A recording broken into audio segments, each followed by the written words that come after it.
Instructor Zane was in charge of the largest class of students from all over the galaxy at the school. He taught kids from different planets about various subjects and helped them learn about each other's cultures.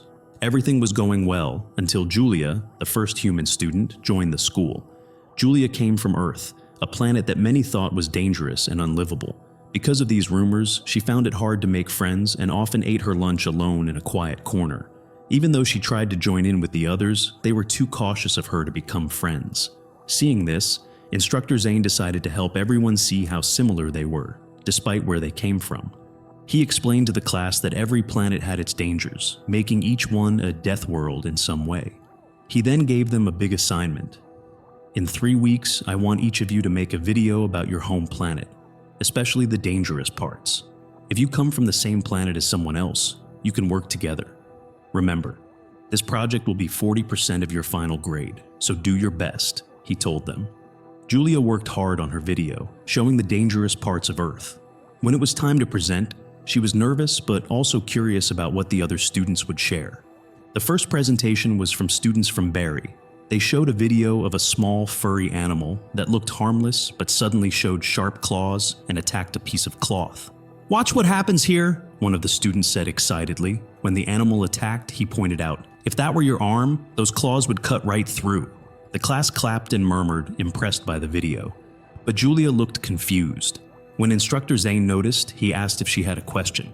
Julia, still puzzled, asked, "But isn't that just like a house cat?" Some students laughed, but Instructor Zane explained with a gentle smile, "No, Julia. It might look like a house cat, but it's much more dangerous. It's not safe to have around like a pet." Through this project, Julia and her classmates started to understand that every planet has its own dangers, and that Earth wasn't so different after all. This helped them feel closer and start to make friends, breaking down the barriers that kept them apart. Still a bit puzzled, Julie simply nodded and waited for the next group to start their presentation. As it began, the presenters announced dramatically, "The beast you saw earlier might have been scary, but nothing is as terrifying as the death from the skies that we're about to show you." They described how this creature from their planet could swoop down from the sky, causing great fear and harm. With dramatic music playing in the background, the video zoomed in on a colorful flying creature with a short, curved beak. "Claws are frightening," one presenter explained, "but watch how this bird can crack open tough seeds." The video showed the bird snapping a hard seed in half with a loud crack, its contents spilling out as the creature began to eat. The classroom erupted with excitement. "Did you see that? Imagine if that were your finger," one student exclaimed. Others were thankful such creatures didn't exist on their planet.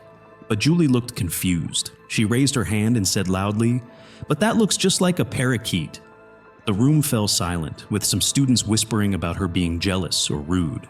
Instructor Zane was concerned that his plan to bring the class together was not working. Julie had always been polite, but today she seemed different. "Okay, Julie," he said more sternly than intended. "Please come up and give your presentation now." Julie hesitated, then admitted, "I think I may have misunderstood the assignment. I thought we were supposed to show real dangers, not just common animals that look scary to others." "Pets," Instructor Zane exclaimed, surprised. "That bird is considered extremely dangerous." Julie looked disappointed and muttered something under her breath. "What was that?" the instructor demanded. A classmate stood up. "She said her 4-year-old cousin has a parakeet like that." Instructor Zane was not pleased. "Julie, you need to give your presentation now, or I'll have to call your parents and you'll fail this assignment." Reluctantly, Julie walked to the front of the room. She felt like this was going to make her even more of an outsider, but she had no choice. "My presentation is about the real dangers of Earth," she started. On the screen, a video showed Earth from space, then zoomed in on a snowy landscape where a fierce creature suddenly jumped out. The class screamed, and Julie paused the video, showing the creature's snarling face labeled Wolverine. "What is that?" a student asked, pointing at the monitor. "It's a wolverine," Julie said. "They're very aggressive animals." "No," the student interrupted.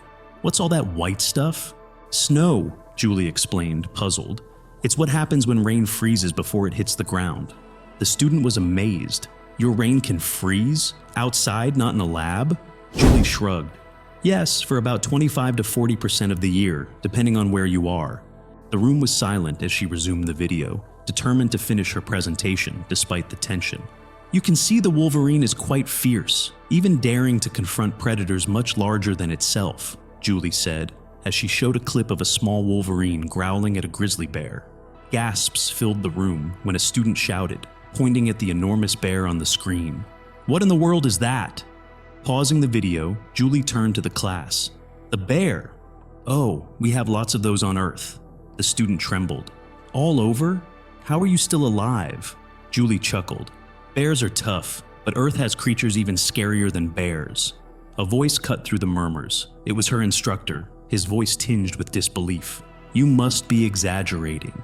Smiling, Julie fast-forwarded the video to a scene of serene, clear waters. 71% of my planet is covered in water, she explained. In those waters, we have fish, crabs, seahorses, squid.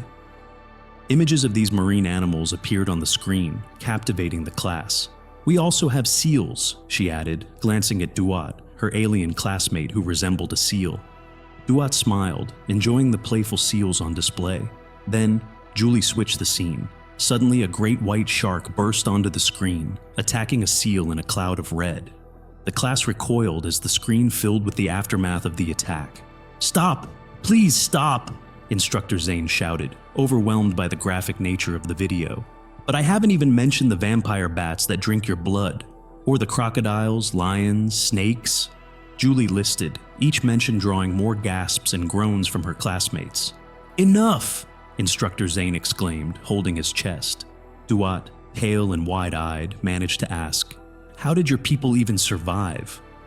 Julie looked around at the shocked faces and said calmly, "Because humans are the most resilient creatures on Earth." As she walked back to her seat, the room was silent, her classmates scooting away slightly in their seats. When lunchtime came, Julie felt isolated, sure she'd be alone after such a frightening presentation. But then Duat approached her, his eyes wide with a mix of fear and fascination. "You are incredible," he said. "Did you really see a shark in real life?" "Yes," Julie smiled, warming to the conversation. "My uncle and I caught a small one once while fishing." As they talked, more students gathered, curious about the vampire bats and other creatures Julie had mentioned. Despite her fears, she found herself surrounded by a group eager to learn more about Earth. Back in his office, Instructor Zane watched more of Julie's presentation, shaking his head in disbelief at a clip of a piranha attack. "If she can make it on Earth," he muttered with a chuckle, "she definitely earns an A in my class." By the end of lunch, what started as a daunting presentation had turned into a fascinating discussion group, with Julie at the center, sharing stories of Earth's wildest creatures. Looking out the window, Instructor Zane couldn't help but smile. The lesson had taken an unexpected turn, but perhaps it had taught even more than he had planned. This concludes our tale of Earth's incredible creatures and the strength of human resilience. If this story of survival and interspecies understanding intrigued you, show your support by leaving a like. Comment with the word resilience if you believe in humanity's unique ability to adapt and thrive. And don't forget to subscribe if you love stories of adventure and discovery. Your engagement fuels our passion to share more extraordinary tales. Thank you for joining us on this cosmic journey.